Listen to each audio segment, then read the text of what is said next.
Well, a very warm welcome this morning to our Minority Ethnic Communities and Dementia Learning event. My name is Alan Crockett and I work with the Life Changes Trust, and I will be your chair for this morning's webinar. Before we get started, I just want to go over a few key points that you were sent out in your joining notes. And just to remind everyone that we are recording today's webinar, but we will not be recording the breakout rooms when they take place. Firstly, can you make sure that you're on gallery view? You can find this option in the top right-hand corner of your main screen. If you can see lots of people, then you are definitely on gallery view. If not, just click on that button. Secondly, could everyone have their cameras and their microphones turned off? And just to let you know again, if you've just come on, that we are recording today's webinar, but we will not be recording the breakout rooms. Lastly, we will ask you to hide other non-video participants. This will give you a better experience of our speakers today. You do this by right-clicking on your own little black box or anyone else whose camera is turned off and select Hide Non-Video Participants. I'm just going to repeat that again. So you right-click on your own little black box or anyone whose camera is turned off and select Hide Non-Video Participants. Thank you. And remember, you can use the chat function at any time to post a question or a comment for today's webinar, and we will take questions after our presentations as part of our Q&A section. So thank you for bearing with me on that and your patience. Now, today we've got a really busy programme for you all, so I'm just going to run through that very quickly. We will be meeting two carers of people with dementia who have benefited from our funded projects, REACH and MECOPP, and hearing about the barriers they faced in accessing support and how the assistance of REACH and MECOPP helped them to overcome those barriers. We'll also hear some of the key findings from the evaluation of the Minority Ethnic Communities and Dementia projects from Onyema Ibe from Blake Stevenson, who carried out the evaluation. She will also be sharing some key recommendations for improving the experience of people living with dementia and carers from minority ethnic communities when they're looking for support.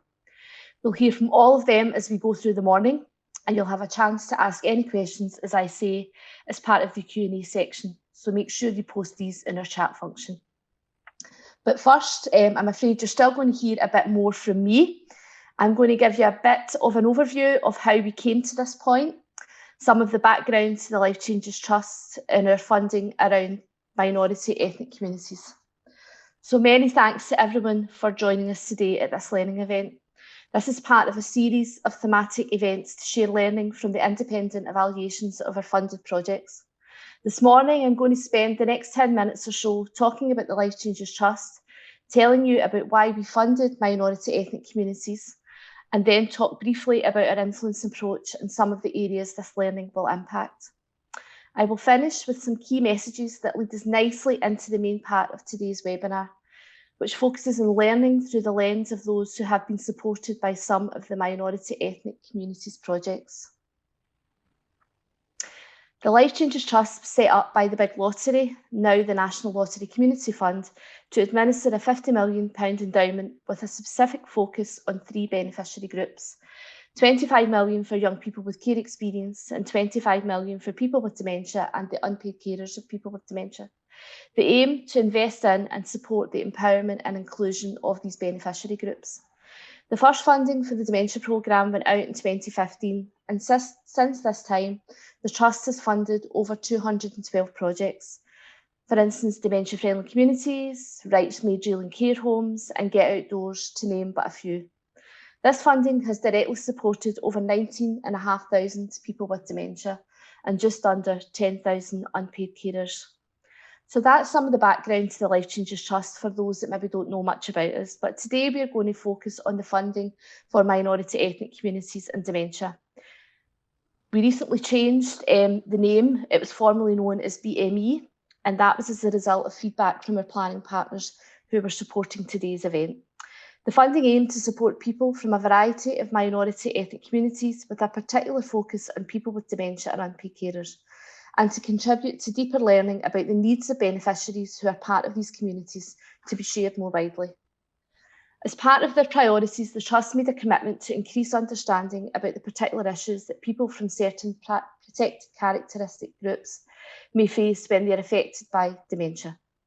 In order to do this, the Trust offered awards of between £15,000 and £50,000 to be spent over a timescale of up to 2 years.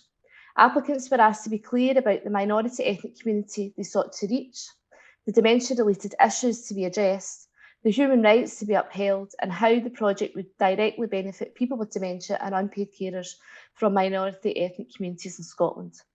In 2018, the Trust made awards of £196,637 to 4 projects: Aberdeen Council for Voluntary Organisations, known as ACVO, Central Scotland Regional Equality Council, known as CESREC, Minority Ethnic Communities Older People's Project, known as MECOPP, and REACH Community Health Project.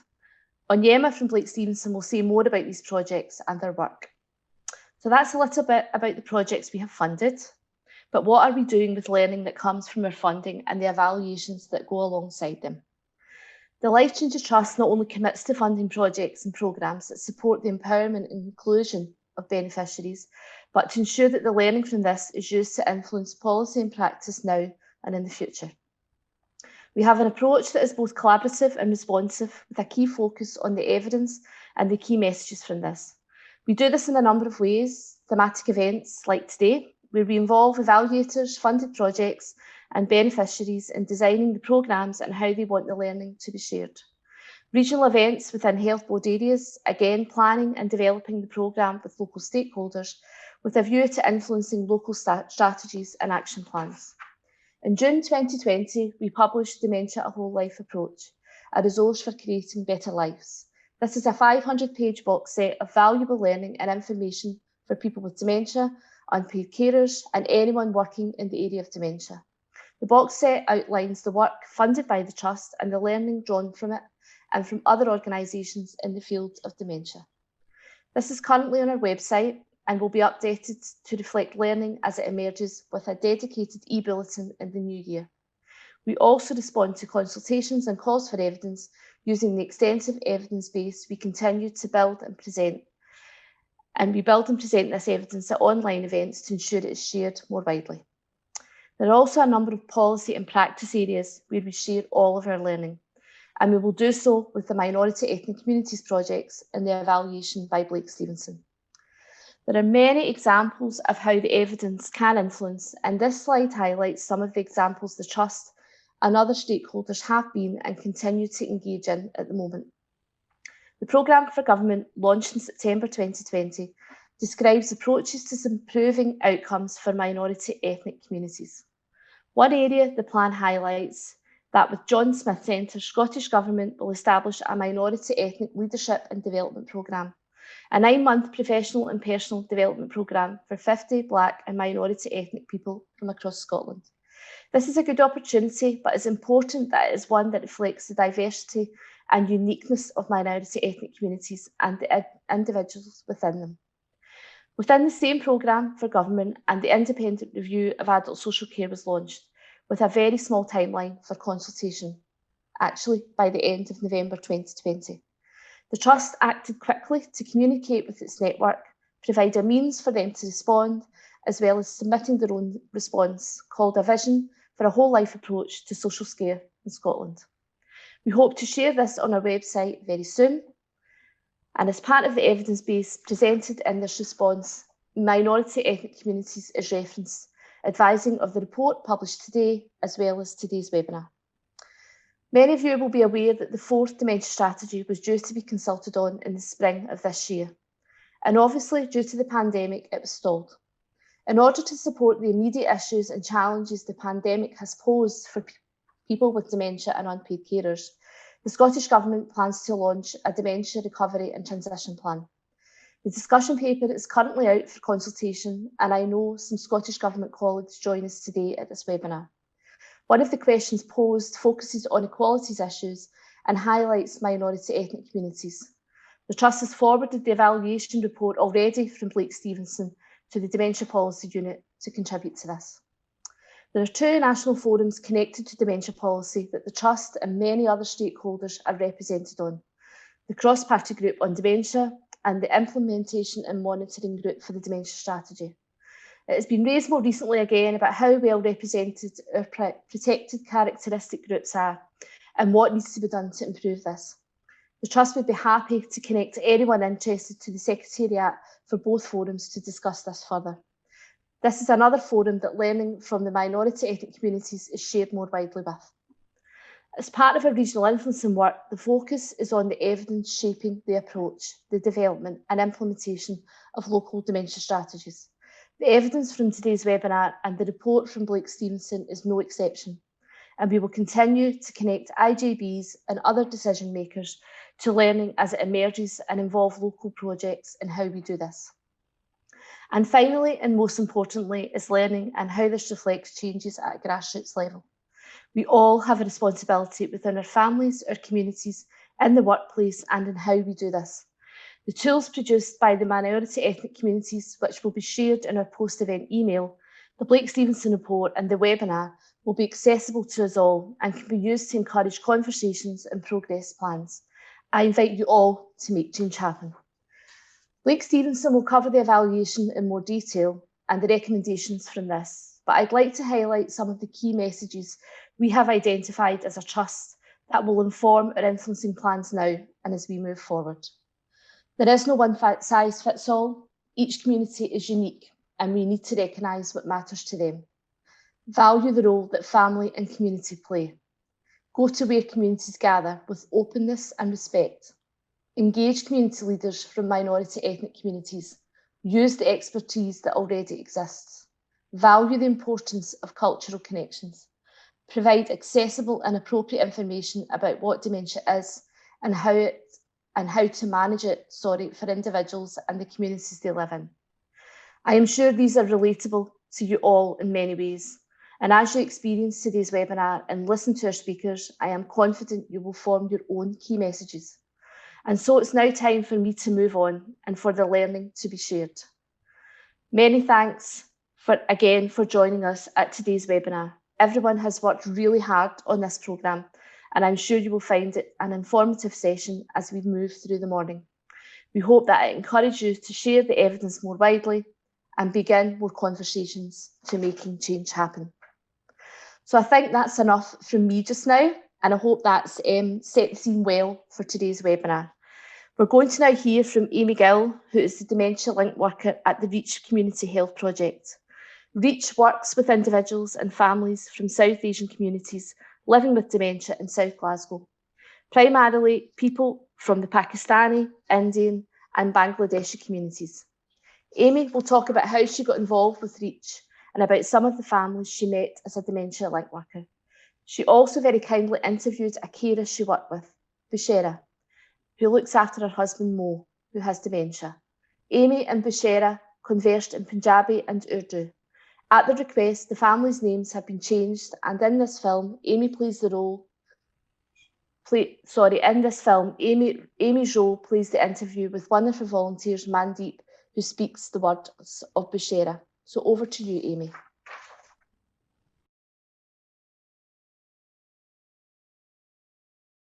Hi everyone, thank you to the Life Changes Trust for inviting me along to this webinar. My name is Amy Gill and I work for REACH Community Health Project as a dementia link worker.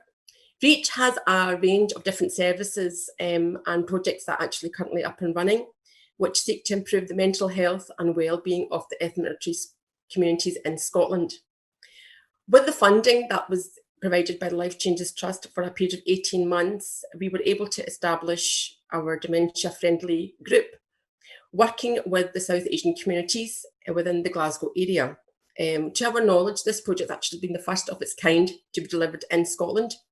So we have supported people with early stage dementia, and for those caring for them. We also provided a comprehensive family support package to help strengthen resources available to those families who needed the most support.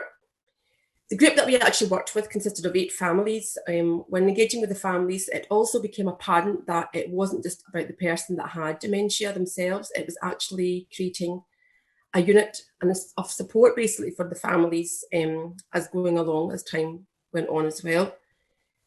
Building up the trust amongst the families was a big part of my role itself as well. Being able to talk about dementia itself, being a listening ear, basically, for them played a big part, like I was saying, in my role as well. Helping the participants attending the group to adapt to the new experience of talking about dementia and about their own experiences of dementia was new for me as well as for the families going forward as well.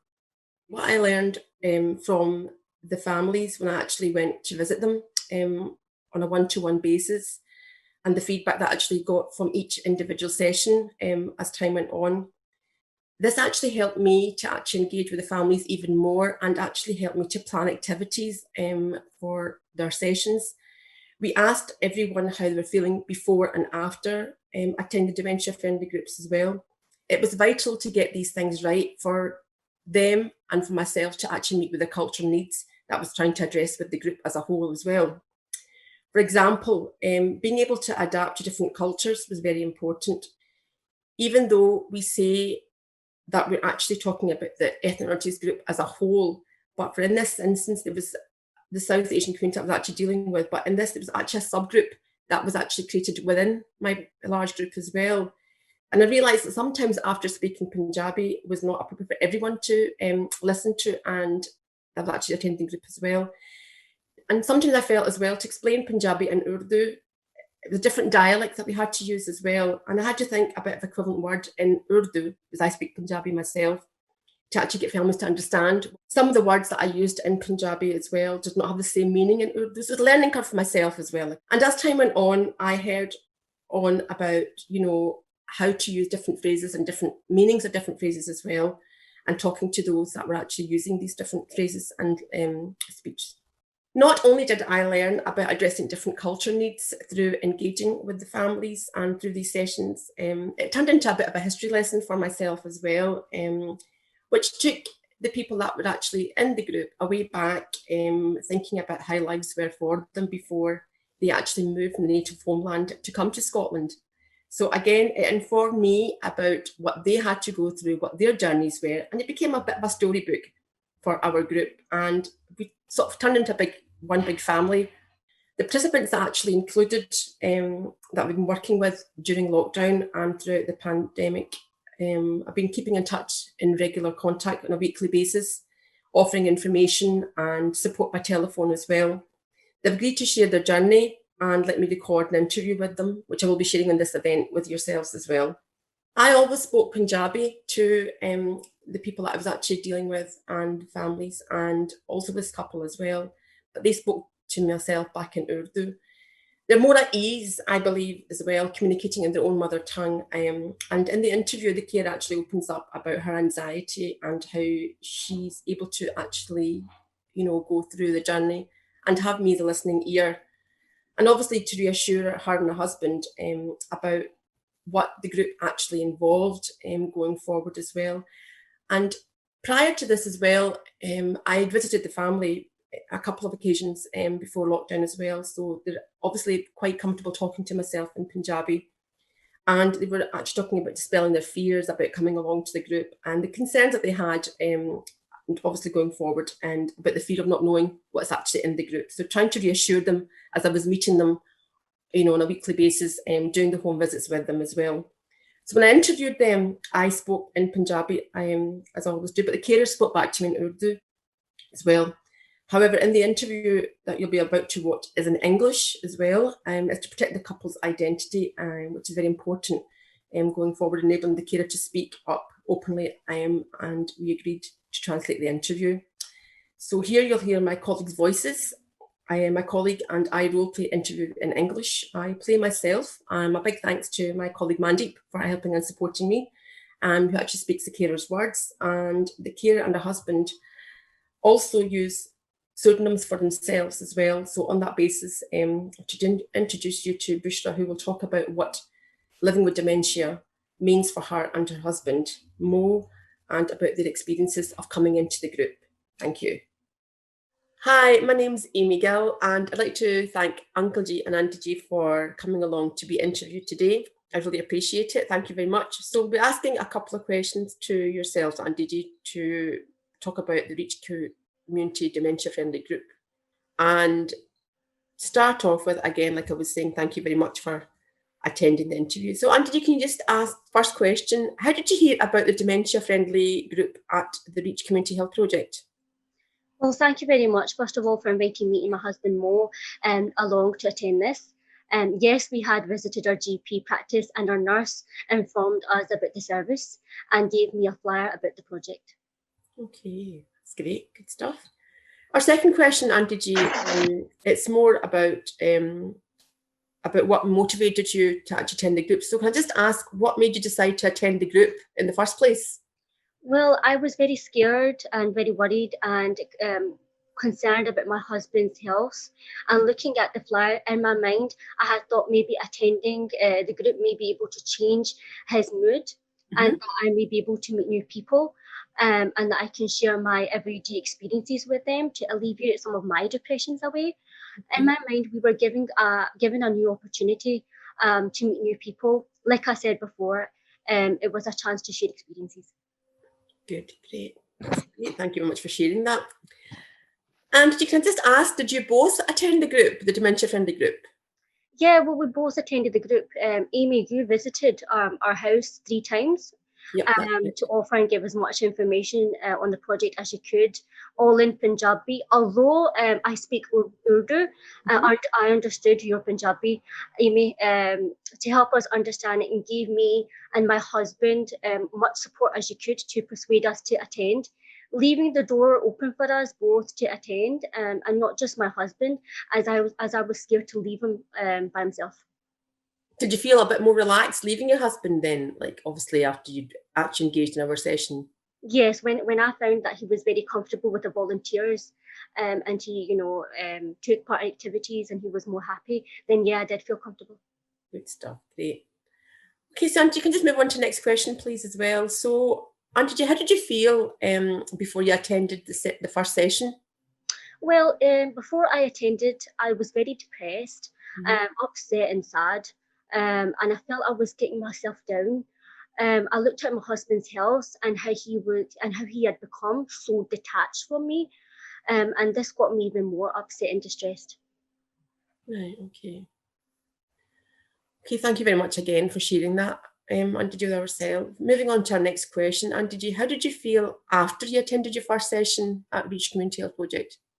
Well, we felt and left very happy from the first session, and felt that a load of depression and unhappiness had left our minds. Talking to Upney people in our language was very comforting, and we wanted to stay in the group longer, and made us increasingly wanting to attend further sessions. My husband was very happy and listening to Sandok. Do you remember Sandok singing old Punjabi and Hindi songs? Took my husband back to the old memories from when we first met. My husband forgot for a moment that he had dementia when attending the group in the first instance, and listening to the songs of Kabhi Kabhi, bottom back, when we first met. Your uncle, Amy, loved listening to Muhammad Rafi songs. It felt like we felt like one big family, learning about other cultures and learning new words in other languages. Yeah, it's great. That's great. Thank you very much for sharing that. I really appreciate it. So just a couple more questions to ask Andy as well. So we're now looking at how did you feel your expectations were they met at your sessions? Did you feel that Reach actually fulfilled your expectations coming into the sessions? Well, we felt that the sessions, met with our expectations 100%, and fulfilled our needs that Amy, you had initially informed us about. Our anxiety levels were at low levels when we left the group. The group after, when we left the group after each session, and talking to everyone made our hearts felt lighthearted. When we arrived to the centre, it seemed like a very large, and we were very wary and scared of going in. And I did not want to leave my husband by himself, as we thought it would be a small group. As the word dementia is not recognised amongst our communities. But when we arrived, you were very welcoming, and we were very overwhelmed by happiness to see other people from our community who had similar needs to ourselves.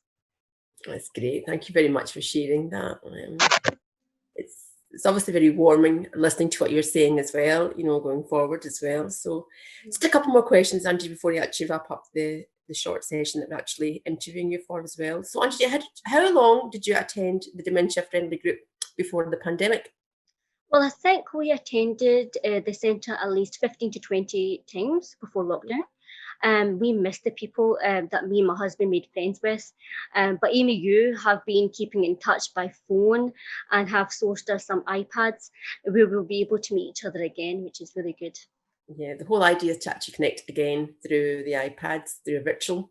We've actually getting the group together, so looking forward to actually touching base again. Obviously, we touched on the phone, so we have, so we'll be touching to actually see each other as well. Yeah. So, Angie, thank you again for sharing that. So, can I just ask as well, Angie, before the pandemic, what would you say was your biggest benefit for you attending dementia-friendly group? Well, for both of us, it was an outing we look forward to, meeting up every fortnight and getting out of the house relieved some of our everyday stresses and anxieties. We look forward to the activities and look forward to seeing and being with everyone again. The depression and anxiety would go seeing the others.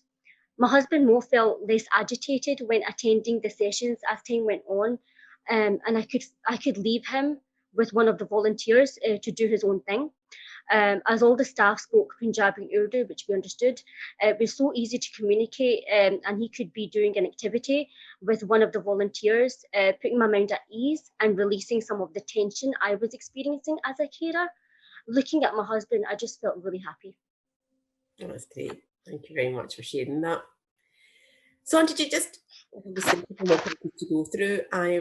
Given these unprecedented times are present with COVID-19, how have you as a carer, how has this been affecting you in certain times that we just talked about and touched on just now as well? You can talk about your mental health, and you can share a couple of So yeah, as a carer, my own mental health was suffering during lockdown.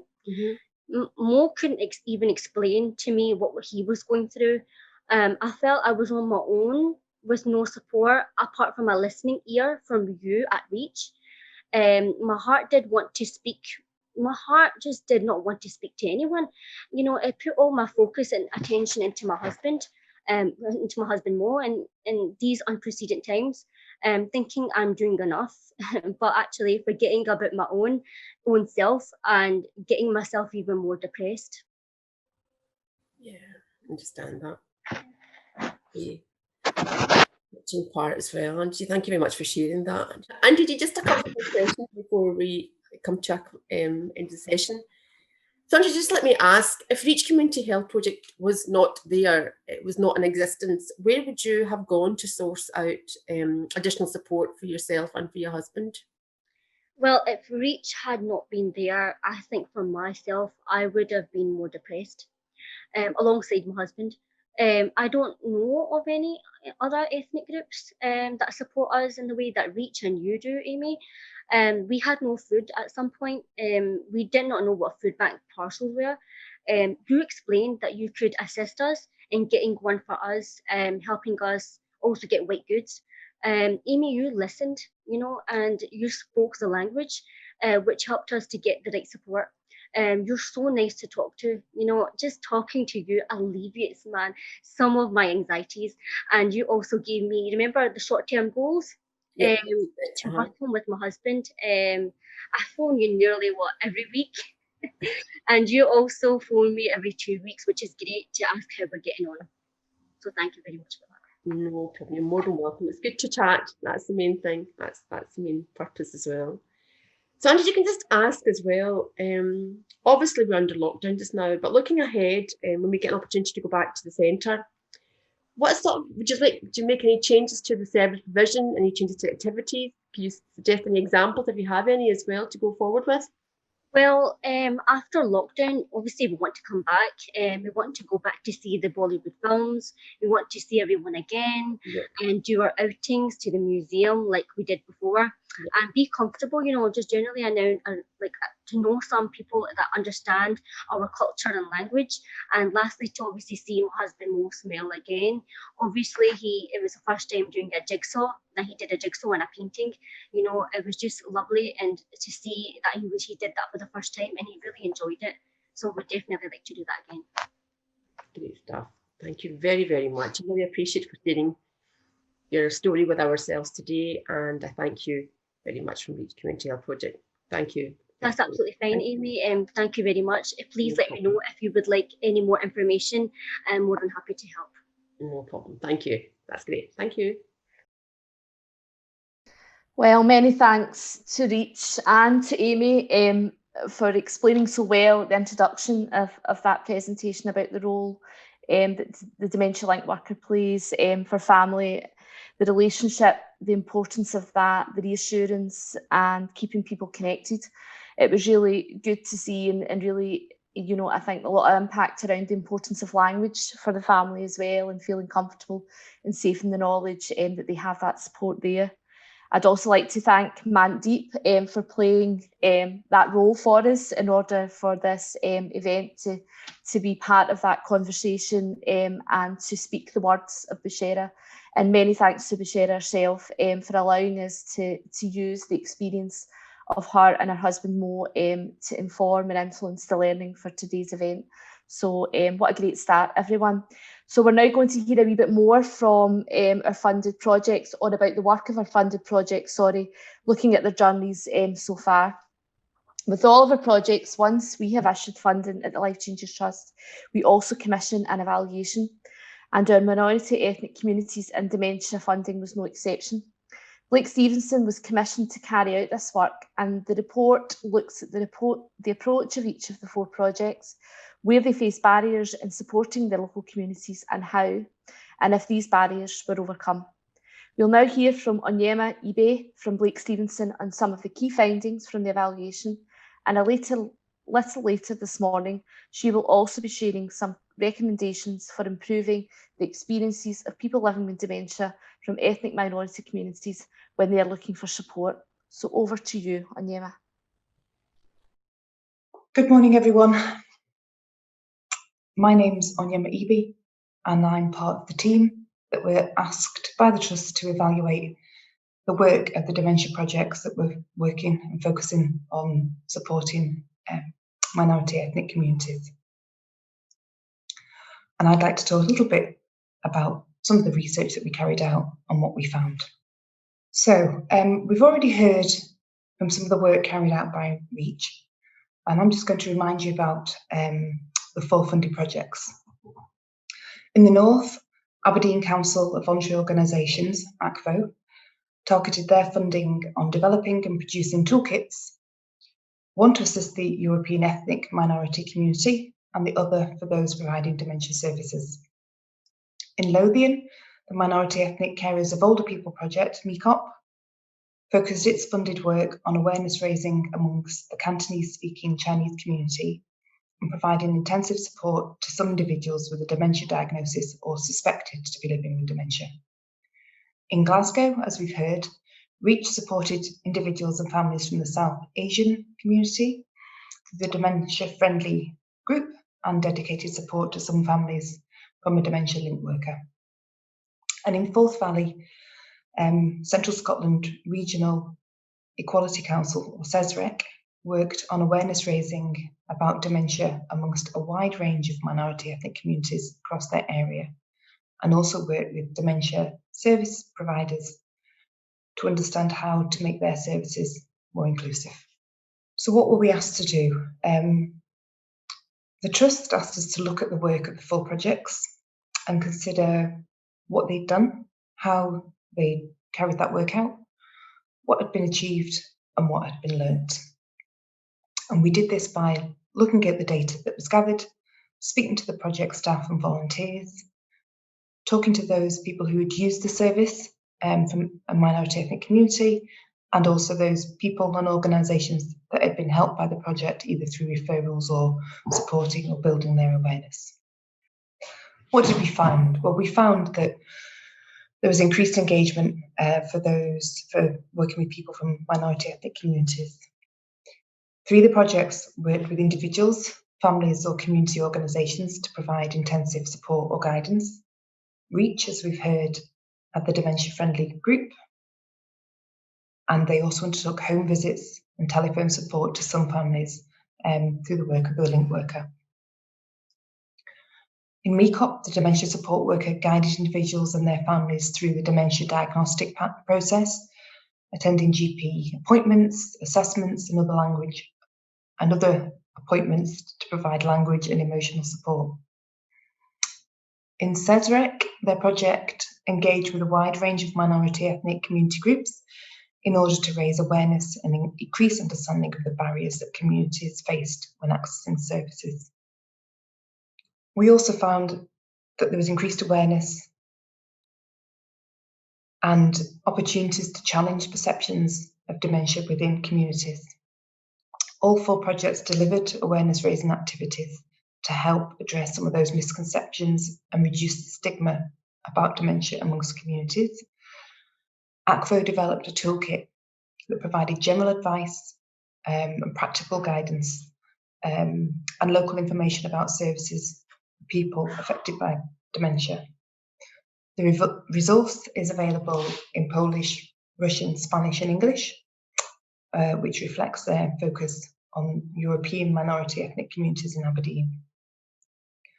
The main aim of CESREC's project was awareness raising, and they engaged community groups through tailored sessions to improve understanding of dementia and provided information to help deal with emotional and practical issues, with information like the rights of unpaid carers. They also produced an information booklet for people living with dementia. At MECOPP, the dementia support worker delivered awareness raising sessions in Cantonese, providing an overview of dementia from recognising early symptoms through to post-diagnostic support that was available in the Lothian area. And Reach offered care information courses in partnership with Alzheimer's Scotland. Again, covering topics like understanding dementia, communication, behaviour, and the services and support that was available.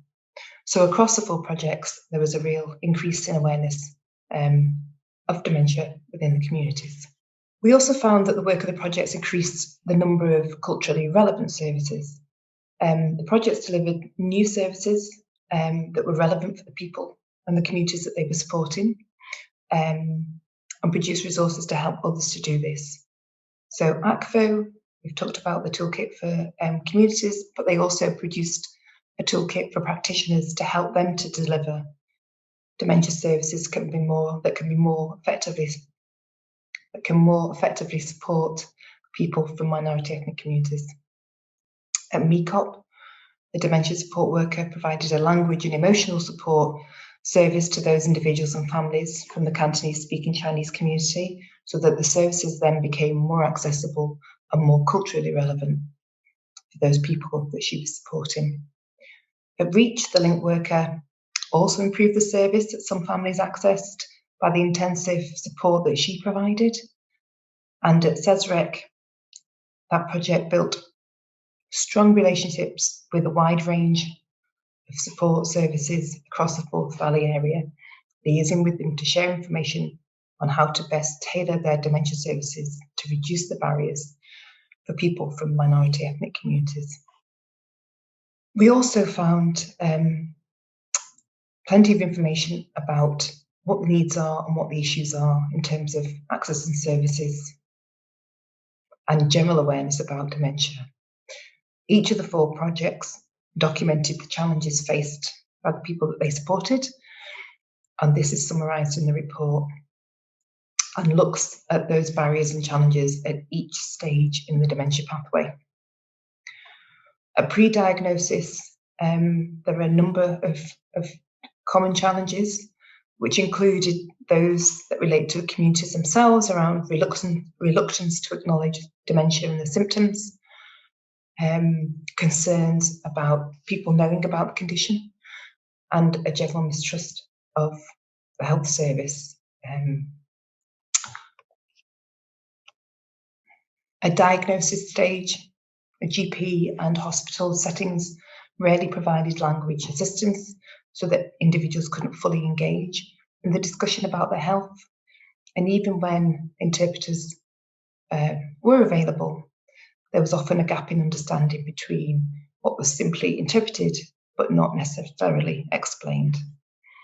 But crucially, what was evident at the diagnosis phase and in all stages of the pathway is that many of the methods rely on fluency in English, which prevented full participation in any assessment for those individuals from a minority ethnic community where English wasn't their first language. At the care and treatment stage, access to care and treatment presented more challenges for some people from minority ethnic communities. Again, there was a general lack of awareness of services that were available. And where services were available, staff often lacked the cultural competency to deliver an appropriate service or could not address sensitivities around, for example, gender-specific requirements, or even offer care from a staff group that reflected the communities that they worked with and supported.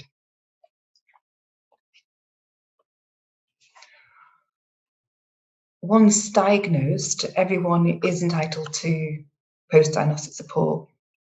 And even when individuals from a minority ethnic community were aware of this support, the services rarely had multilingual staff, and access to them was again geared towards the English-speaking majority.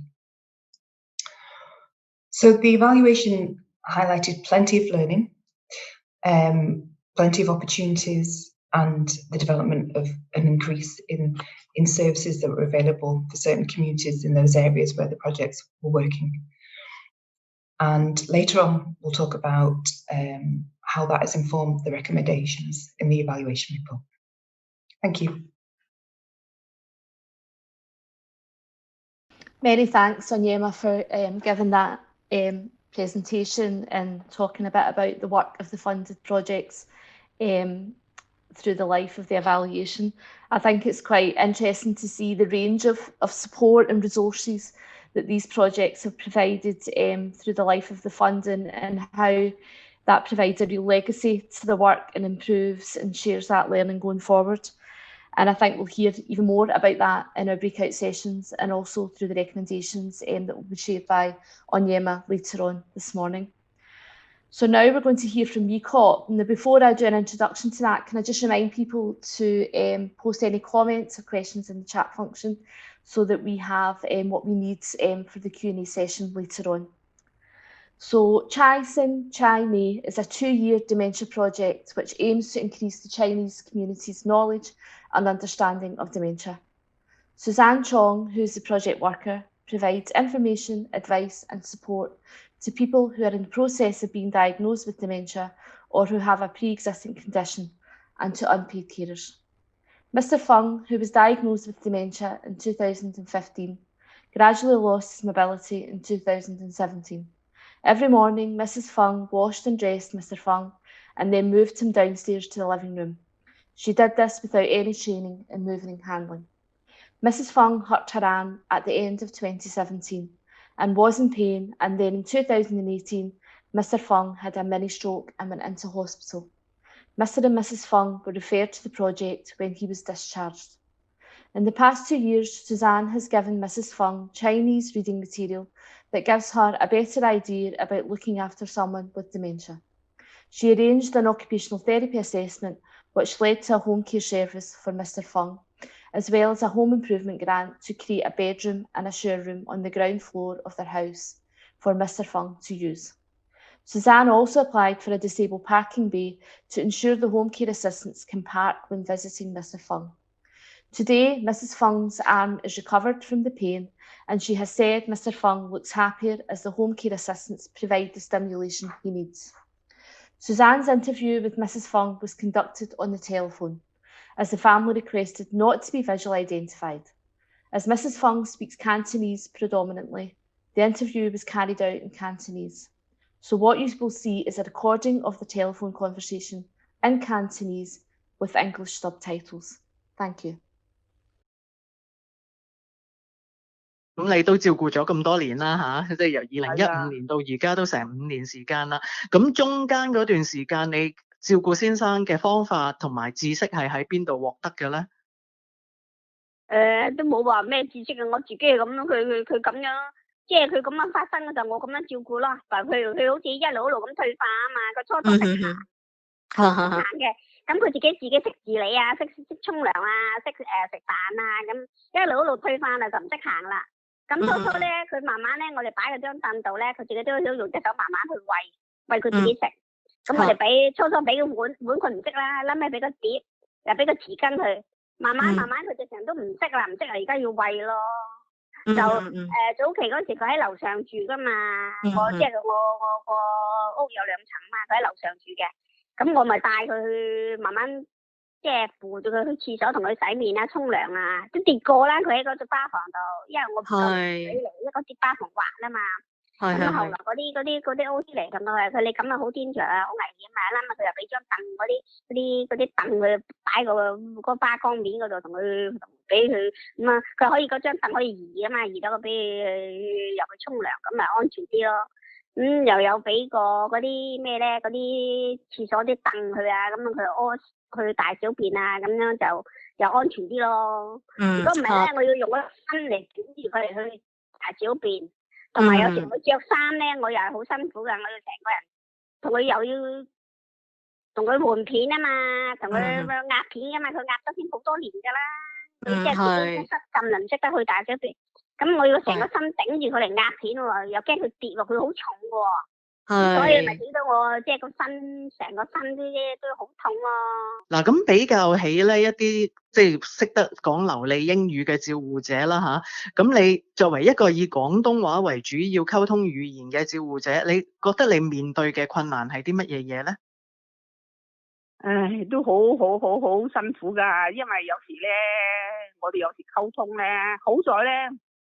即係我以前咧做生意嗰時咧，我就做 counter 噶嘛，起碼即係我都即係比較容易溝通少少，因為我退咗休之後咧，我成9年我都唔好講9年啦，當我7年啦，即係發生咗就當7年就我即係全部都已經冇乜講英文啊。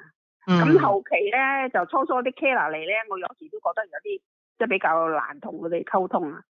即係不過而家就 OK， 而家啲嘢始終我都即係比較識少少啊嘛，即係有時一講翻咧就容易即係比較容易溝通翻咯。而家就好多啦，而家就同佢哋溝通咧都唔係啊，即係好少意思嗰啲好簡單咧就唔係咁大問題咯。即係你話好似有時去睇信啊睇信嗰啲咧，我就驚住睇唔清啦，就要我啲女睇咯。即係簡單，而家都冇乜問題咁樣咯。係，咁你覺得我哋呢個即係華人嘅支援服務咧，對你同先生嘅情況有啲乜嘢幫助咧？梗係有啦，即係起碼幫我好多啦。嗱，你又嚟有時同我，即係好似早期你嚟幫我傳話去幫我搞個沙窿嗰時咧，即係你幫我好大啦。因為我啲女有時唔喺度啊嘛，唔方便啊嘛。咁你即係你嘅職責咧，就幫我哋即係處理下啲傳話，同埋負責下有同嗰啲部門同部門溝通啦。你幫助我哋好大咯，幫助我好大啊！係咁嗱，即係你都提過啦嚇，你都其實啲仔女都喺呢度出世同埋長大，又識講流利嘅英文啦。咁點解你會覺得我哋華人社區即係都依然需要有啲嘅華人支援員工，即係識得去講你哋嘅語言，去幫助你哋咧？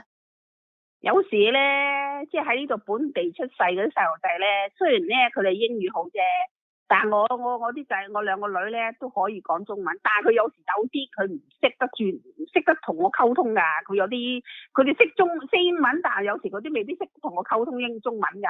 佢有啲佢唔識翻俾我聽啊嘛。真係㗎，有啲佢都未必識翻譯俾我聽㗎。佢都話你最好咧，如果係有啲乜嘢事咧，你就如果有。我成日聽我講話張姑娘啊嘛，佢話如果你可以咧，就揾嗰個翻譯嗰個你哋嗰個咩，佢都唔知講咩，我話嗰個照顧者個會嚟同佢翻譯啦。有時咧我啲女咧要翻工咧又未必得閒啦，咁佢話有時咧我哋未必全部識得翻譯，所以我咪同你講過咯。我話我女嗰啲翻譯咧就好簡單嘅，一句2句3句冇嘢噶啦。但係你唔同我，你同我好詳細同我翻譯，我聽得好清晰喎。我啲女又好簡單啫喎，佢哋同我翻譯，即係佢哋有啲都唔係咁識翻譯俾我聽。我女都話啦，佢話我有啲我都唔識點樣翻譯俾你聽。嗱，除咗翻譯之外咧，其實亦都有幫你哋申請過一啲嘅嘢啦，即係舉個例子就係、即係門口嗰個泊車位啦，又或者係幫你叫即係呢個 OT 嚟啦。咁其實即係你哋作為即係華人喺呢一個國家居住，如果我未幫你哋之前，其實你哋知唔知道你哋自己都可以有渠道去到申請呢一啲嘅嘢嘅咧？我唔知㗎。唔知嘅，即係都係要有我哋呢啲機構去話俾你哋聽。係啊，我都唔知㗎。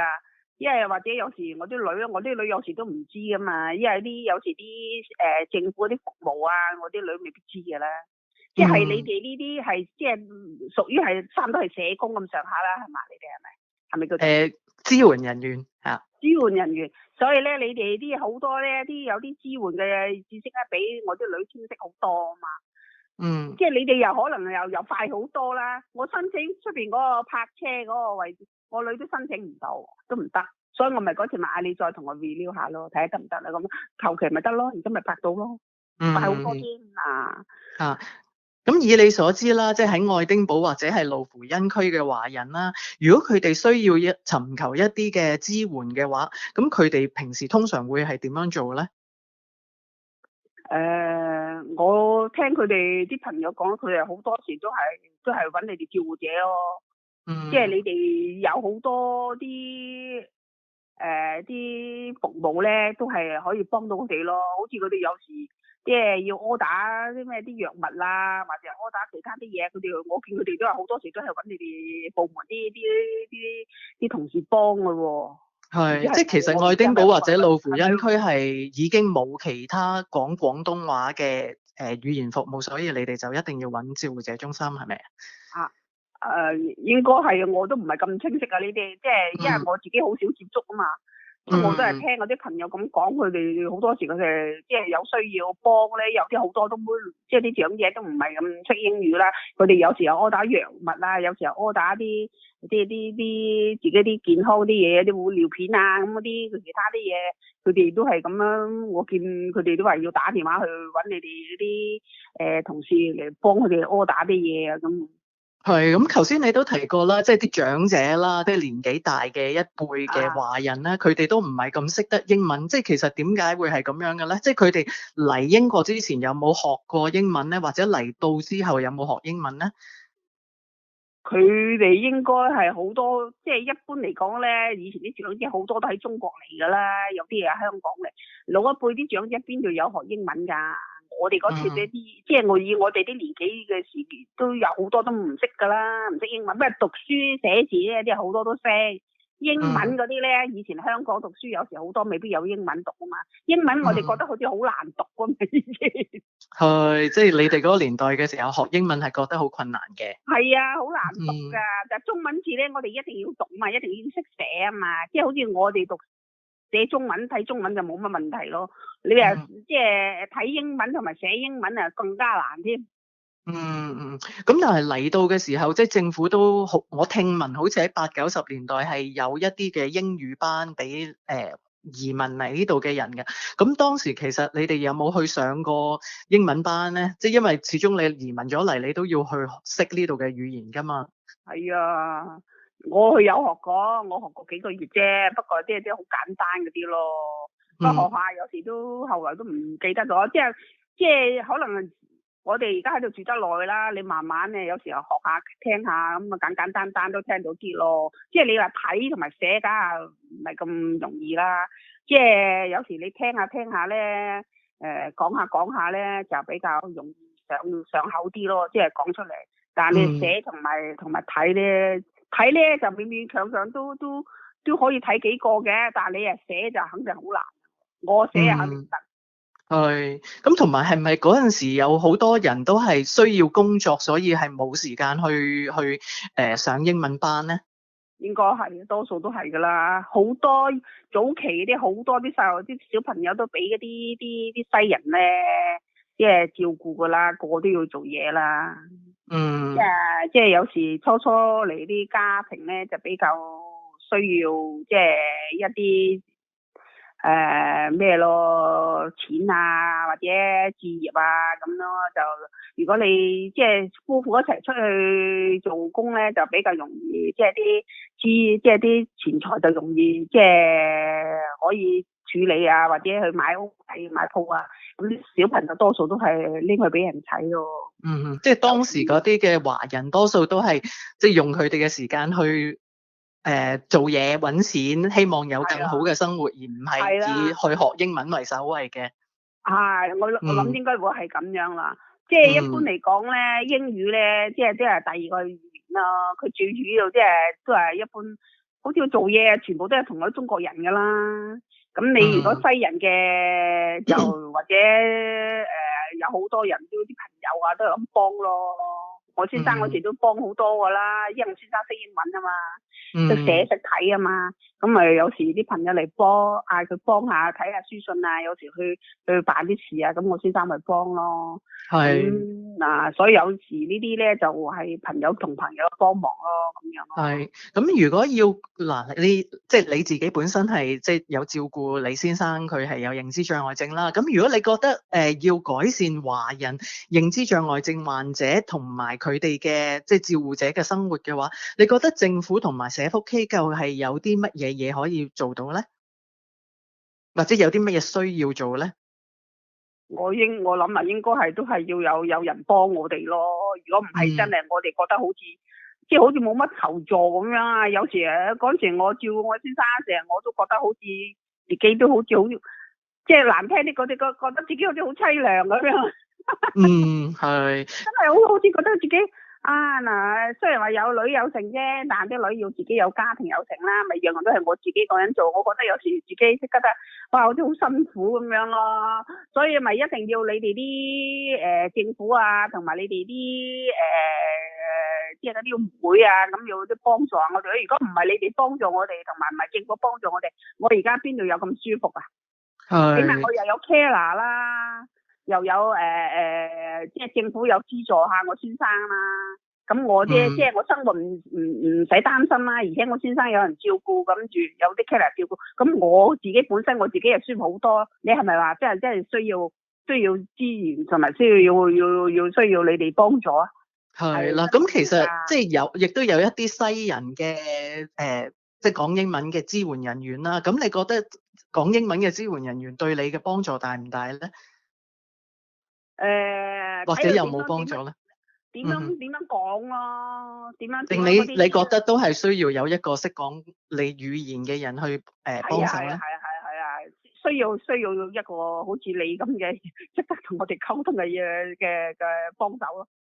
嘅人員幫手啊，好啲咯。西人始終都係西人，我哋始終同佢有時溝通得冇咁好咯。好似我同你而家咁傾偈幾方便啊？想講乜就講乜。OK， 好，明白，好，唔該晒你今日嘅訪問先。Well, many thanks to Suzanne, who I know is on our webinar today, and also to Mrs. Fung, who kindly shared her story with us. I think my reflections from the morning so far, from the interview with Reach and MECOPP, and also some of the key findings as described by Nyema, really the strength of those relationships and the importance of language is really coming through really, really strong. And I think that the impact of these projects on the lives of people with dementia and unpaid carers is paramount in order for them to continue to be supported pre-COVID-19 and also through the pandemic. So it'll be interesting to hear people's thoughts and comments and questions later on as part of the breakout sessions and also as part of our Q&A panel. We're now going to hear from Onyema Ibe, again from Blake Stevenson. As part of the Blake Stevenson evaluation, we provided some thoughts and recommendations on how to improve the experience of people living with dementia and carers from minority ethnic communities when they're looking for support. So I'm now going to hand you over to Onyema. Thanks, Onyema. Hello again. This morning we've heard about the work of the projects, and the evaluation team used the learning from this work to identify recommendations for the final report. These recommendations aim to support and improve current and future dementia services so that they're more appropriate and accessible for people from a minority ethnic community. I'm going to talk for a few minutes about these recommendations. As we've heard, the projects have an established presence in their local or regional areas, and there is now an opportunity to build on their work and further increase the awareness and understanding of dementia amongst minority ethnic communities. This would then support people to better understand what support and care could be needed and what was or could be available for them to access. So the first recommendation in the report is that the projects and other representatives within minority ethnic communities should continue to work to improve understanding and awareness of dementia and the services available. Building on from that first recommendation, with individuals and community representatives that have an improved understanding and awareness of dementia and the services, if there was more effective engagement between service providers and minority ethnic communities, there would be increased opportunities to work together. This could lead to better understanding of the challenges, opportunities to test out solutions, and consider the most appropriate way to provide more relevant services. So recommendation 2 is that service providers should build meaningful partnerships with minority ethnic communities and organisations that work with them to better understand their local communities and work together to design appropriate services. All 4 projects identified that the most notable challenge was the lack of cultural appropriateness and understanding within mainstream services, which prevented access for many people. From this work, we've talked about the awareness raising materials that were created for providers, and those resources, together with closer working with people from minority ethnic communities, will support providers to make the necessary changes to services so that they are more inclusive.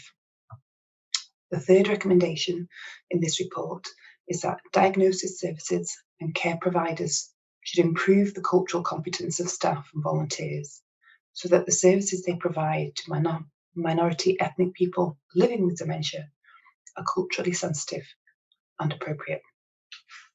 When I talked earlier about some of the barriers to services, these do overlap with those faced by the general population, but for people from a minority ethnic community, they are heightened, more complex, and in abundance.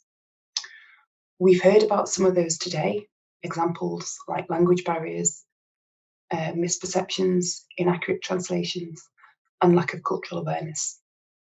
So key decision makers developing local responses to dementia services and care have a responsibility to address these challenges and widen access and improve the service experience for people from minority ethnic communities. So the final recommendation in the evaluation report is that as part of the development of local dementia strategies, decision makers in those organisations like integration authorities should acknowledge and address the needs of people from minority ethnic communities when they are identifying and designing their services and priorities for their local population. I hope as we now move into the breakout groups, we can discuss these in more detail and consider what we can do to help make these changes happen. Thank you. Many thanks, Onyema, and yeah, beautifully will connect well to the breakout sessions that we're now about to move into. And I think what we've heard there is the importance of that shared responsibility in raising awareness, the importance of engagement and the authenticity of that engagement and collaborative working, looking at the culturally appropriate and you know, the sensitivity around that for, you know, resources and staff training and other approaches to supporting minority ethnic communities. And also that collective response to local dementia action plans and involving and an inclusive approach to how they reflect the needs and some of the aspirations and opportunities for minority ethnic communities and the support going forward. So it's now time for a breakout room. So I'd like to ask our facilitators from the Life Changes Trust to come on screen. So it's now time for the breakout rooms, where we will look a little more in depth about the findings from the Blake Stevenson evaluation and how we think we can best take things forward. Each room will have a facilitator from the Life Changes Trust, which you can see on screen, and also a co-facilitator from the projects and also from Blake Stevenson. They will take notes on what people are feeding back. As you can see, everybody's on screen now. So the session will take about 35 minutes. And then after that, we will come together to hear some of the key points. So I'm going to invite the facilitators to identify 2 main themes from this session. So I'll do that by going round the facilitators one by one. So Elizabeth, we'll start with you. Thanks, Arlene. Good discussion. Lots of ideas. Difficult to choose 2, however. First one we agreed we wanted to share was the idea of organisations, projects, services working in dementia, teaming up with projects and organisations working in local minority communities, ethnic communities, and going where people from different communities congregate. Now that might be places of worship, for example, community centres. So going together to those kind of places with a view to potentially doing maybe a presentation, sharing information, seeking to put up posters and having flyers about what they can offer in the appropriate languages. And secondly, and just as important, also putting that information up in more public places, such as universities. So students, for example, from minority ethnic communities might see that information and then take it home to their families. And secondly, about organisations sharing the materials and resources that they have, say training materials, whether it be mainstream dementia services and projects, or indeed those in minority ethnic communities. So building capacity in both directions, if you like, and increasing the tools, materials people have to hand. In relation to the second question, main point we wanted to feed back was the idea of, and perhaps there's a national organisation out there or network who'd like to host this, just putting the idea out by half of the group. We like the idea of having some kind of central resource where, because one of the challenges for organisations is actually, well, how to actually make contact with a relevant organisation in a particular community. Where do I start to make those connections? So having some kind of central resource that you could, like a one-stop shop, a go-to place to find out what's happening, who to contact, and kind of link to that, almost like a workshop webinar where projects, organisations, whether they're working in the mainstream tested dementia services or working in different minority communities, could come together and just share what they're doing, bounce ideas off each other, make connections and take it from there. So that's our 2 main points. Thanks very much, Elizabeth. That's really helpful. So I'll now move on to Andrina. Hi, again, we had a very good discussion. I think I'm going to, because I've only got 2 key points, I'm going to focus on the second question. I suppose we were talking about how to make services more person-centred, and some of the things we talked about were about finding out the needs of the person before they attend a service, and that could be done maybe through home visits, because there's a lot around building up trust and relationships with people. And then when the person goes along to use the service, at least there's a friendly face they know and they're more comfortable. And the other thing we talked about was just having more detailed referral information from organisations, rather than just person's name and address. You know, do they have dietary requirements, or you know, what sort of activities do they enjoy?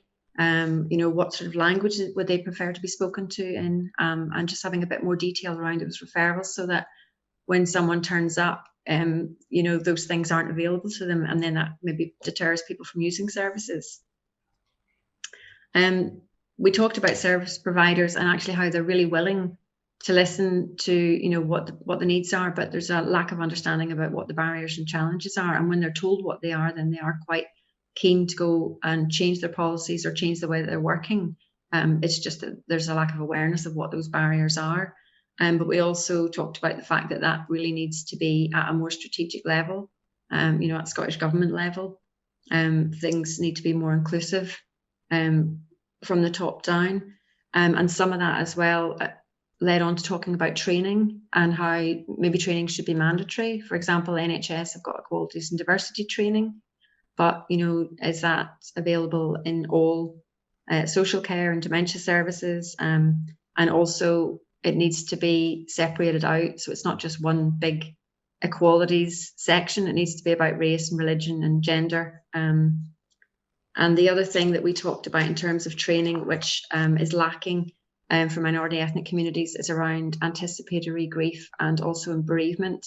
And obviously there's been a lot of that during the pandemic, and how we're asking people to translate their grief. And we all know it's difficult to talk about grief anyway, but trying to then talk about that in a different language. And maybe there needs to be more opportunities for people to express their grief in different ways, not just talking. So really interesting points. Thanks. Thanks, Andrina. Again, really helpful, and as you say, some really interesting feedback there. Okay, Colin, I'm going to hand over to you. Thank you. We had a fantastic discussion with lots of familiar and friendly faces.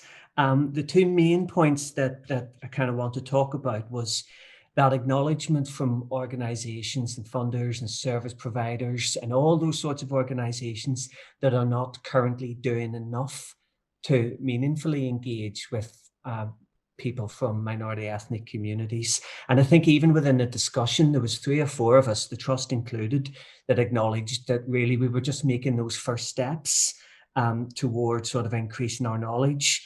There's nothing better than physically connecting with people. So if you're for organizations that have not that are not doing enough really to engage, they need to acknowledge that, and what they can do about it is to do all those basics, do the training, improve their use of language, look at their staff recruitment, meaningful cultural exchanges, improve accessibility, do scoping exercises, do all of those things that gets them on the road to becoming a better organization, a better service provider that will eventually lead them to helping people from minority ethnic communities.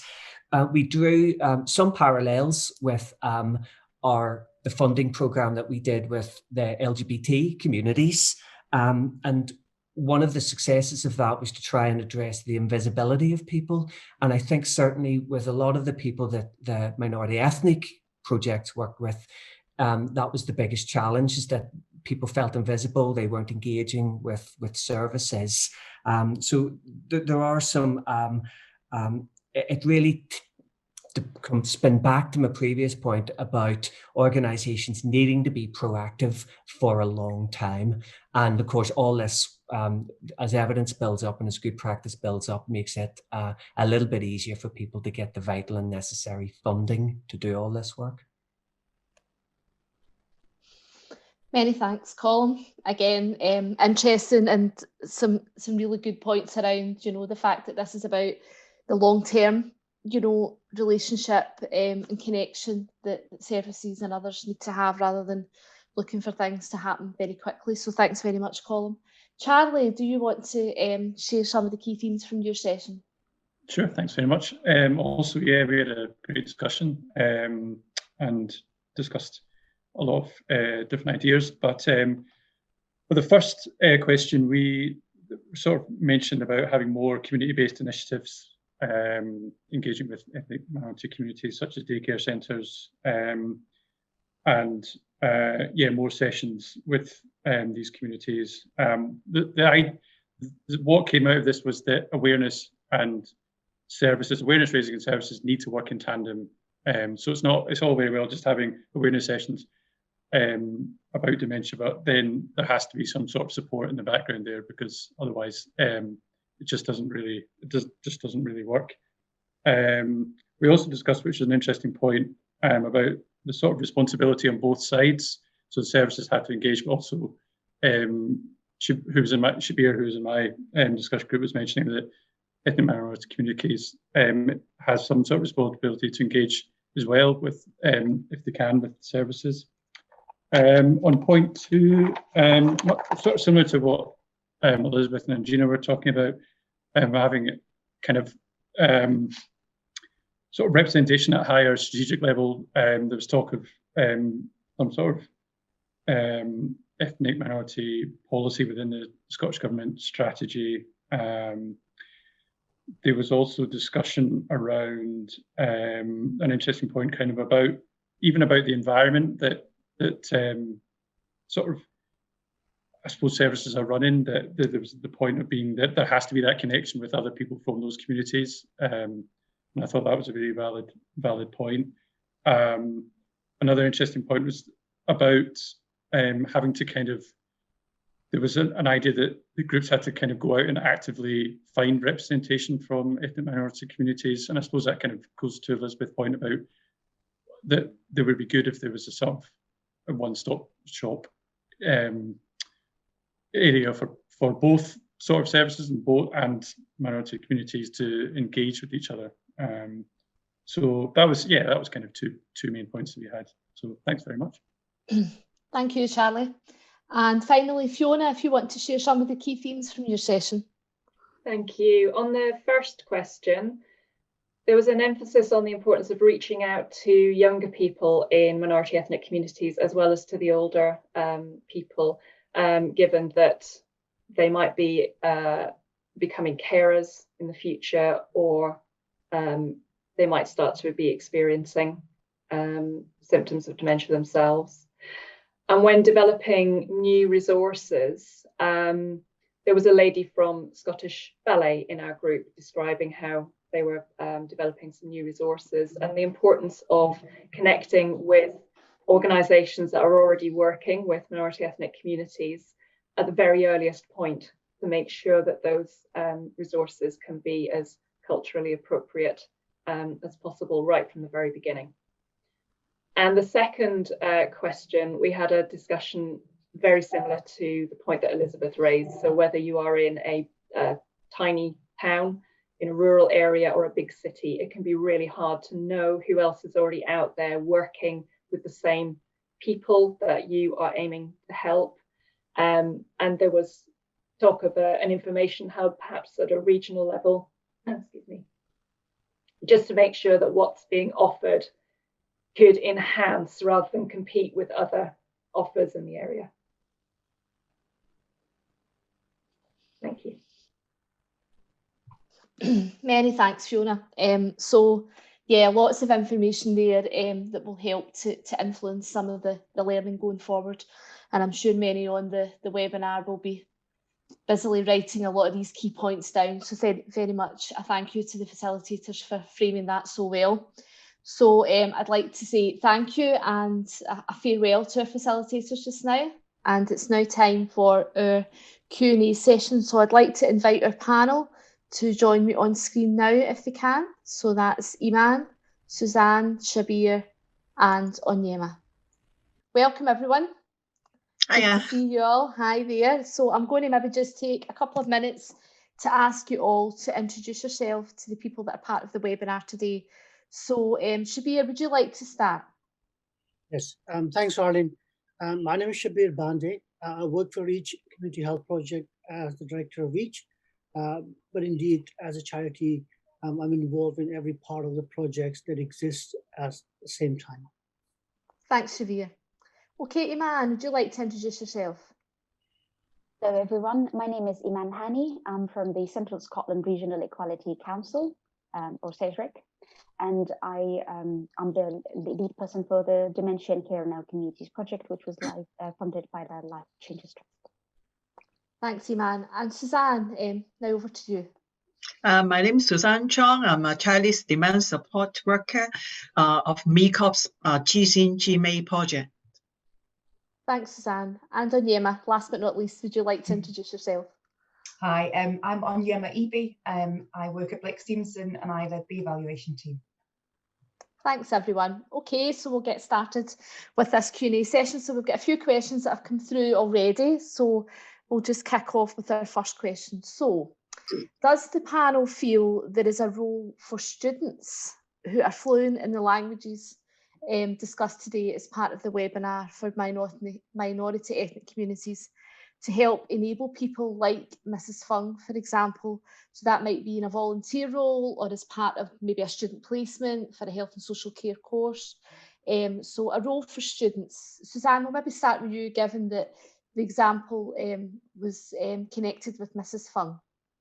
I think that will be great, because actually I've been trying to get volunteer or befriending volunteer to my dementia service user. But unfortunately, I contact all the volunteer projects in Edinburgh and Lothian area, and none of them have Cantonese speaking volunteer.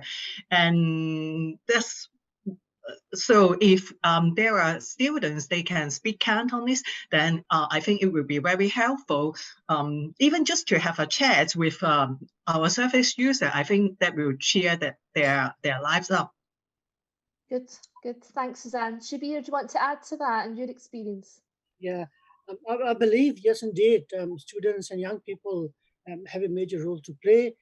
First, as Susan mentioned, about immediate use and their applicability in terms of skills, their kind of an enthusiasm, but also their language skills that could be used. But equally for the longer term, as mentioned earlier, about creating awareness among young people and perhaps through that spreading the message. Equally, at the same time, there are lots of courses that exist in several universities where they have some kind of a resource linked to their courses. And again, that could be vice versa useful to the students in their academic as well as to the projects as well. So yes, indeed, it could be useful. So yeah, call out to our university colleagues and learning institutions to collaborate and connect with some of these projects. Iman, do you want to add anything to that? I would agree very much with that. I think the young generation come very well equipped with an awful lot of resources and knowledge and enthusiasm that is much required. We do have student placements within our organisation quite regularly, but not necessarily from language. So it would be very I would encourage them. It would be very interesting to have those on board as well. They do come with their own expertise, and they take away an awful lot when they come over as well. So I would very much encourage that. Absolutely. And I think, Onyema, from the evaluation point of view in the report, there is a lot that can be learned and is transferable, within these institutions to be able to support some of that work going forward. Yeah, and students would be the obvious conduit and link between mainstream services that they're probably accessing and then back into the communities as well. So it completely makes sense. Yeah, thanks everyone. So our second question is around that wealth of knowledge, and learning that has come from the projects that you represent today. So Onyema described that very well in both of her presentations earlier on this morning. So as panel members, what would you see as one important point from your own perspective that you would ask statutory services to listen to? So what would be your most important point from your perspective that you would want the statutory services to hear about those key messages? So we'll start with, Suzanne this time, we'll start with you.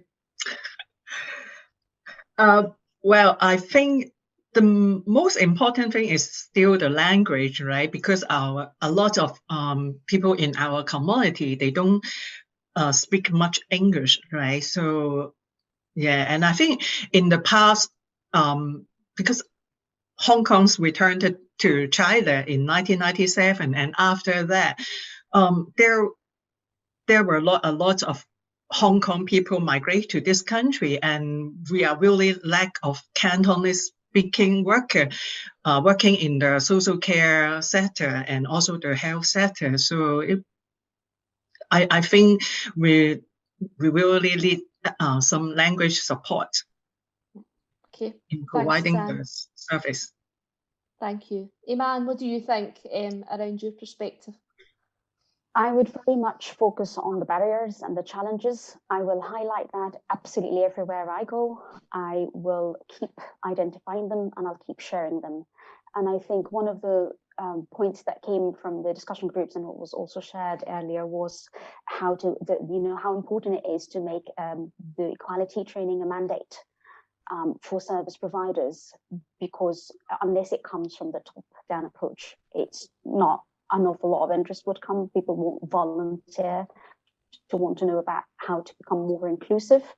And it's not because of lack of interest, it's just because it's not mandatory. That's how it functions. So I would very much focus on that. And I think that was, to me, that is the main point, is when we know where the barriers are, when the challenges are, and we'll try and collaboratively work together to challenge them and make the necessary changes in the systems and the policies and procedures that are in place. This is how we can work together to improve the quality of life for people of dementia and their carers. Thanks, Iman. And Shabir, is there anything that you would like to add? Yeah, I think I agree with the points both Iman and Suzanne mentioned. I'll just add 2 points instead of 1, if that's okay with you. Of course. It's obviously most important from the point of view of statutory or mainstream services. That they should really seriously think about working in partnership with the local organization that exists. There's more complementary approach in terms of knowledge. They would have it and vice versa. The second thing is really, it is not rocket science. The only thing the statutory service would need for the BME community is that just provisions within the system or service they have it. It doesn't have to be separate service for separate individuals. As earlier Emma mentioned very kindly, that the barriers are similar to what you have in indigenous population. So what is required is minor provisions within the service that you provide, and that will do the trick to engage with BME communities. Thanks, Shabir. And anything from you? And Emma, would you like to add anything to that, given the learning from your evaluation? Yeah. I suppose the thing for me, in a previous life, I used to work at the Commission for Racial Equality. Okay. 15 years ago, these barriers and challenges that we're talking about now are ones we were talking about then. So I find it somewhat frustrating that we're talking about dementia now, but it could be a different, it could be a different condition, it could be access to a different service, but it's still the same barriers and challenges. And I think it really is time now that mainstream and statutory services stepped up, because we've been talking about this a long time. So it's really the time to take some action. Yeah. Okay. So third question is more around that support for unpaid carers, and that came through really strongly from the films from Reach and from MECOPP this morning. So the question is around how best do we reach out to carers from minority ethnic communities to let them know that there are services and support out there for them. So it's about that awareness, and then, as some of the breakout sessions have fed back, is about then that offer when the awareness is raised. So how do we reach out better to unpaid carers?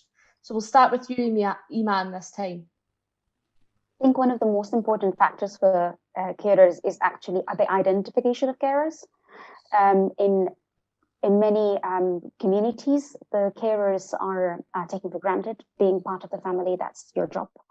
And they don't realize that they are actually taking the added responsibility of a carer. And I think if we start by helping them out by identifying as the carer to start with, then that will facilitate their reach for the services that they need to access the most.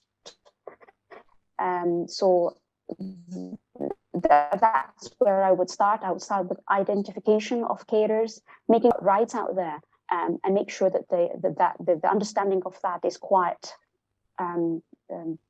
widely spread between through the communities. Okay, thanks, Iman. I think that's really important, isn't it? That identification, and that people have the support then when that identification takes place, to move that support going forward. Shabir, in your experience, what do we need to do to better support unpaid carers? Yeah, well, Iman mentioned identification of care. That's important. But I think from the point of view of reaching out and creating awareness among carers is to really not to rely on usual suspects, i.e. thinking that dementia exists in daycare centers and hospices. You have to go out of the box and reach out to community groups. Most importantly, most of the BME communities, I suppose, definitely have a very informal, large group that exists either in the form of religious groups, or social groups, or community groups. Those needs to be penetrated by mainstream agencies to reach out that. But then after that, the important thing about is there should be support enough for them to have access to. And those support should be equitable and basically with provisions for them to be useful. Otherwise, you may create awareness, but then when you look at the service, so sorry, that's not me, I can't have it because I can't have access to someone from other community, this died or that died or whatever. So really, these two has to work in tandem in order to make it work from the point of view of carers, unpaid carers. Yeah, because it's not helpful to unpaid carers to raise the expectations, isn't it not, and then not have anything to offer them thereafter. So you're right, they absolutely work in tandem, Shabir. And Emma, from some of the, the data and some of the information, the evaluation, a lot of issues and barriers for unpaid carers will have been highlighted. Is there anything particular that you'd like to highlight that came through from that? No, I mean, you've got, as Iman's already said, you've got the barriers and challenges anyway, and then you've got the challenge that people won't recognise themselves as a carer, won't see them themselves in that role. So it really is more of the same as to what the projects have been doing in terms of that awareness raising within the community as a whole, within families, across families, and not necessarily calling it a care information session, but it's an information session for people within the community about these issues, and then helping carers identify in that way. So it's still getting the message out there, but then making sure, as Shabir said, that there's actually then a service for them to access once you've raised their awareness, raised their expectations, and oh, guess what, we can't communicate with you, or there's all these other barriers. So it's a real fine balancing act, I think. Yeah. So I think this might be your final question, unless anything else comes through. So this is a question that talks about that kind of cultural appropriateness that's been identified a lot throughout the webinar today. So how can we create an appropriate cultural community for those who live in isolated areas or are in a very small minority of those who have dementia? So that can be maybe people from a rural community, or people that are a very small minority in comparison to people with dementia in a given area. So Suzanne, can we maybe start with you on that question? Well, I'm just thinking, people from this minority, they can create some education session and send it out as a link to people, so people can learn more about different culture and also be more cultural awareness as well. Okay, thanks, Suzanne. Shabir, what do you think about that question? Is there anything that we can do and encourage in terms of that? Yeah, I think definitely you can. I think the major issue, as Master picked on the panel, is that often you look at the numbers, or numbers are proportionally low, so forget about it. There's a way around, and there's mentioned that also, obviously, you don't have many people, resources in the area, what to do. I think there's two aspects of this. One is that those who want to engage and create this cultural awareness, therefore engage with the services, should go and look at the resources within the communities. However small the community is, there'll be daughters, sons, relatives, friends, families, people who really wanted to work to help out. So you need to engage with them. I mean, like our project, funding value was for the one staff, for example, or the 1.5, but we had about 10 volunteers who thoroughly run the entire project, even doing as of now. And proportion could be small. That's the first approach. So don't give up. You have to look for the resources within the communities, engage with them. You will get from what you wanted. The secondly is that it's important that, I think from the point of view of service provider, whether it's a mainstream or the third sector organizations, they have to realize that whatever funding they have is for the population in the area. And the population in the area covers the entire population. However small the other proportion is, realize that if you are not catching up or tapping into a community, that needs to be realized. And therefore, you yourself as an organization agency make changes within your system to have the provisions. As I said, it doesn't necessarily need to. We have, with the South Asian group, we have a Polish volunteer, and she has been engaging thoroughly for the entire population. She did not speak a single word of any of the Asian languages, but she was there. So you create an environment to be adaptive. Language is one aspect, as I mentioned earlier. It's really important to have the environment, the trust to build in. once you try to build a trust with anyone, it doesn't really matter to some degree. Language is created, the emotions are created, the culture adapted. So there's two forms of thing, broadly speaking, that needs to be adapted. But generally speaking, it's most about really, as in agencies, mainstream, third sector, whatever, you have to recognize that there is a missing link, there's a gap. If you don't do that, you won't go to the second, third stage of creating culture where and adapting things. Yes, there aren't many organizations who could support centrally, but I think there's a way around to do something minimal until you get the kind of resource, generally speaking, for the wider support. That's what I would say. Thanks, Shabir. And I think you're right. I think it can be often too easy to go to already what we know of that's there, rather than looking beneath the surface and actually extending that reach, if you like, and that scope, and looking at those kind of places that we wouldn't normally look at, and discussing or having conversations with people that we wouldn't ordinarily approach. So as it's looking beneath that surface, isn't it? And taking the time to do it as well, because it's not easy, and it will be difficult, but it's about putting in the time and the effort to do that, because the rewards at the other end will be much more than the rewards if you just do short-term work, because we know that ourselves. Shabir. Good point, Erling. So just on a practical level, whether it's a statutory organization or third-party organization, one thing I would suggest is that whenever you are putting a project funding forward, always consider having a provision, a small amount of unknown expenses, whereby when you're engaging with third sector, when you engage with local communities, you have to spend a small amount of money as a gesture in terms of tea, coffee, engaging, sorts of things. You don't have the provision, you may struggle. So I think that practically, I think it's always helpful to have that provision into your funding streams when you're applying for a project, large or small. Thanks, Shabir. Iman, do you want to add anything to that? Just to highlight two main points here, I think the number one factor is to be proactive. It's bad enough to reach out, even harder when they're in rural settings. So be proactive and know where they are, find out where they are, go to them. You'll be welcomed. Not a single community will usher you out. They will all welcome you with open arms.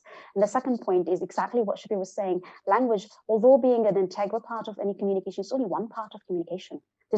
There's so many other aspects of communication. Just be there for them.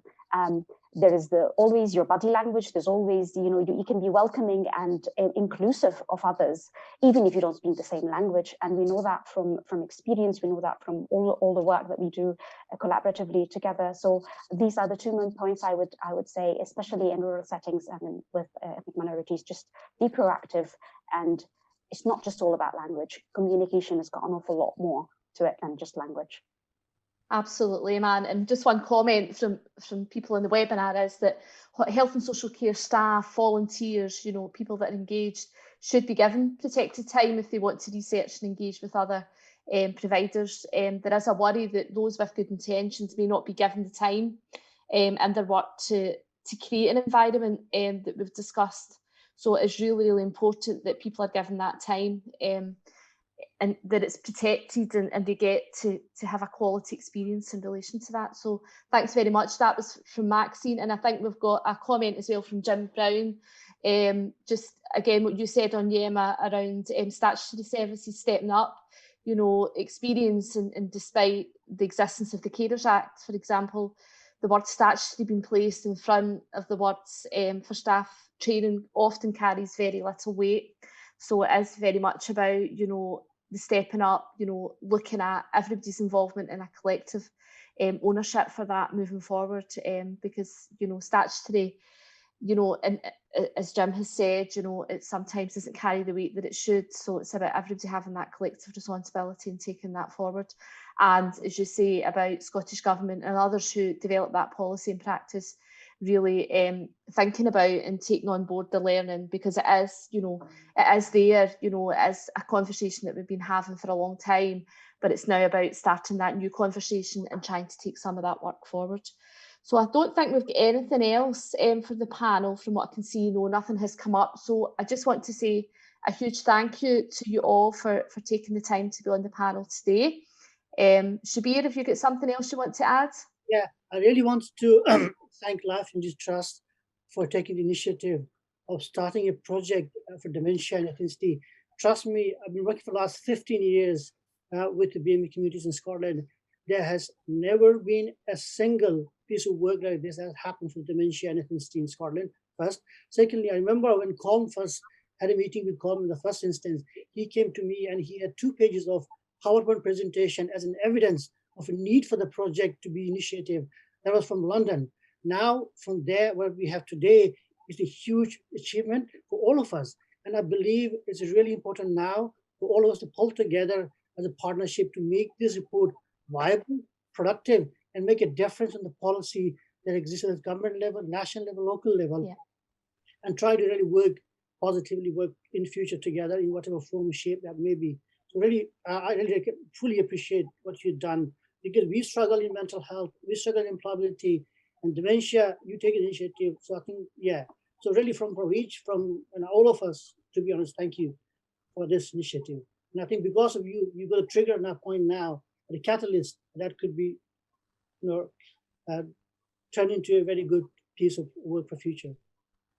Many thanks, Shabir. That's much appreciated. And as you say, that the evidence base wasn't all that strong before, but we certainly have, in terms of a collective approach by everybody here today to strengthen that evidence base and really look at how we take that forward and influence that change to happen. So many thanks to our panel. So I'm going to say goodbye, if I may, and then we're going to do some closing remarks. Thanks, everybody. Okay, well, that's us now coming towards the end of our webinar. I think it's been a really powerful session with some really, I know the impact of the stories earlier on in the morning from Reach and from MECOPP, very much telling the story of the lived experience from carers. I think it was always going to be a challenge in how we illustrated the learning, and we wanted to do it in a really authentic way. And I think what we've seen from today's webinar, particularly from those 2 films, have really allowed us to do that. So many thanks to the families that have been involved in that. We really do appreciate it.